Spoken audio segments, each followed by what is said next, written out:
చెప్పిండు ఎలక్షన్లకు ముందే చెప్పిండు ప్రజలు మోసపోవాలని కోరుకుంటారు, ప్రజలు మోసగాలని నమ్ముతారు, మోసపోవాలని కోరుకుంటారు. మరి వాళ్ళు కోరుకున్నప్పుడు మోసం చేయకపోతే మా తప్ప అవుతుంది అని చెప్పి నిజాయితీగా చెప్పి మరీ మోసం చేసిండు రేవంత్ రెడ్డి గారు. ఆయన తప్పు కాదు, కానీ మన తప్పే. ప్రజలకు మనం వాస్తవాలు చెప్పలేదు. 10 ఏళ్లలో ఏమేం పనులు చేసినామో ఈ రాష్ట్రంలో మనమే సరిగ్గా చెప్పుకోలేకపోయినాం.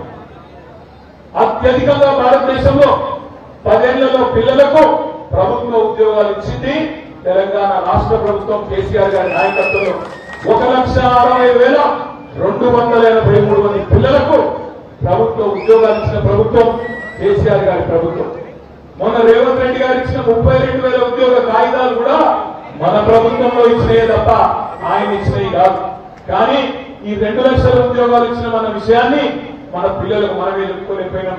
తాండాలలో గూడాలలో అక్కడ జరిగే దుష్ప్రచారాన్ని సరిగా తిప్పి కొట్టలేకపోయినాం. నేను మీ అందరినీ ప్రార్థించేది ఒకటే, మనం కూడా మళ్ళీ తాండాలలో గూడాలలో ఇది ఒక సప్పుదాల ఎలక్షన్ కాదు, ఆత్రం సప్పుగారి ఎలక్షన్ కాదు. ఇది పార్టీ ఎలక్షన్. నిలబడ్డది ఒక్క సప్పుదాల కావచ్చు, కానీ ఇది మనందరి ఎలక్షన్, మనందరి భవిష్యత్తుతోని పార్టీ భవిష్యత్తుతోని ముడిపడి ఉన్న ఎలక్షన్ అనే మాట నేను మీకు గుర్తు చేస్తా ఉన్నా. 2111 బూతులలో ఉంటే మా అన్నలు, తమ్ముళ్ళు, అక్కలు, చెల్లెలు మీ అందరినీ నేను ప్రార్థిస్తా ఉన్నా. పార్లమెంట్ ఎలక్షన్ అయిపోగానే ఆగస్టులో మీ పంచాయతీ ఎలక్షన్లు వస్తాయి, ఎంపీటీసీ ఎలక్షన్లు వస్తాయి, జెడ్పీటీసీ ఎలక్షన్లు వస్తాయి, తర్వాత సొసైటీ ఎలక్షన్లు కూడా వస్తాయి. పార్లమెంట్ లో మనం కనుక గట్టిగా పట్టుబడితే ఇలా బ్రహ్మాండంగా ఆదిలాబాద్ పార్లమెంట్ లో గెలుపు అవకాశాలు మనకే ఉన్నాయి. ఇక్కడ ట్రయాంగిల్ పోటీ ఉంటది, త్రిముఖ పోటీ ఉంటది, పక్కాగా గెలిచే అవకాశాలు మనకు ఉన్నాయి. ఎందుకంటే ప్రజలు కోపం మీద ఉన్నారు, కాంగ్రెస్ ప్రభుత్వం మీద, బీజేపీ ప్రభుత్వం మీద తప్పకుండా మంట మీద ఉన్నారు. అందుకే మనం ప్రజలకు మొన్న జరిగిన మోసపు హామీలు, మొన్న ఇచ్చిన దొంగ హామీలు, వాళ్ళు మాట నిలబెట్టుకొని వైనాన్ని మనం విడమర్చి చెప్తే చాలు. గ్రామాల్లో పోదాం, పిల్లల్ని అడుగుదాం. రేవంత్ రెడ్డి అంటున్నాడు 32,000 ఉద్యోగాలు ఇచ్చినారని మాట్లాడుతున్నాడు రేవంత్ రెడ్డి, కాంగ్రెస్ వాళ్ళు. నేను ఒక్కడే మాట్లాడుతున్నా, దయచేసి గ్రామాలలో కూడా మీరు కూడా చర్చ పెట్టాలని చెప్పి నేను కోరుతా ఉన్నా. ఇప్పుడు పిల్లలు ఉంటారంటే లగ్గం కావాలి, సంసారం చేయాలి, అప్పుడే కదా పిల్లలు ఉండేది. ఉద్యోగ కాగితాలు ఇవ్వాలంటే మొదలు నోటిఫికేషన్ ఇవ్వాలి, రాత పరీక్ష కావాలి, ఇంటర్వ్యూ కావాలి, అప్పుడే కదా మరి కాగితాలు ఇచ్చేది. మరి కాంగ్రెస్ ప్రభుత్వం వచ్చిన తర్వాత ఏమైనా నోటిఫికేషన్ ఇచ్చిండ్రా? ఒక్క నోటిఫికేషన్ ఇచ్చిండ్రా? ఇయ్యలేదు.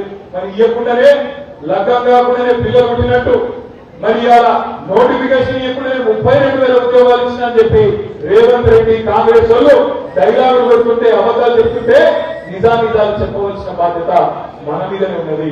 పిల్లలకు చెప్పాలి. ఈ కాంగ్రెస్ వాళ్ళు ఎట్లాంటి మంది కూర్చున్న బిడ్డలు కూడా మా బిడ్డలు అని చెప్పుకునే పాపం మాట గట్టిగా చెప్పాలి. మన ప్రభుత్వం ఇచ్చిన ఉద్యోగాలు దాదాపు 2 లక్షల ఉద్యోగాలు.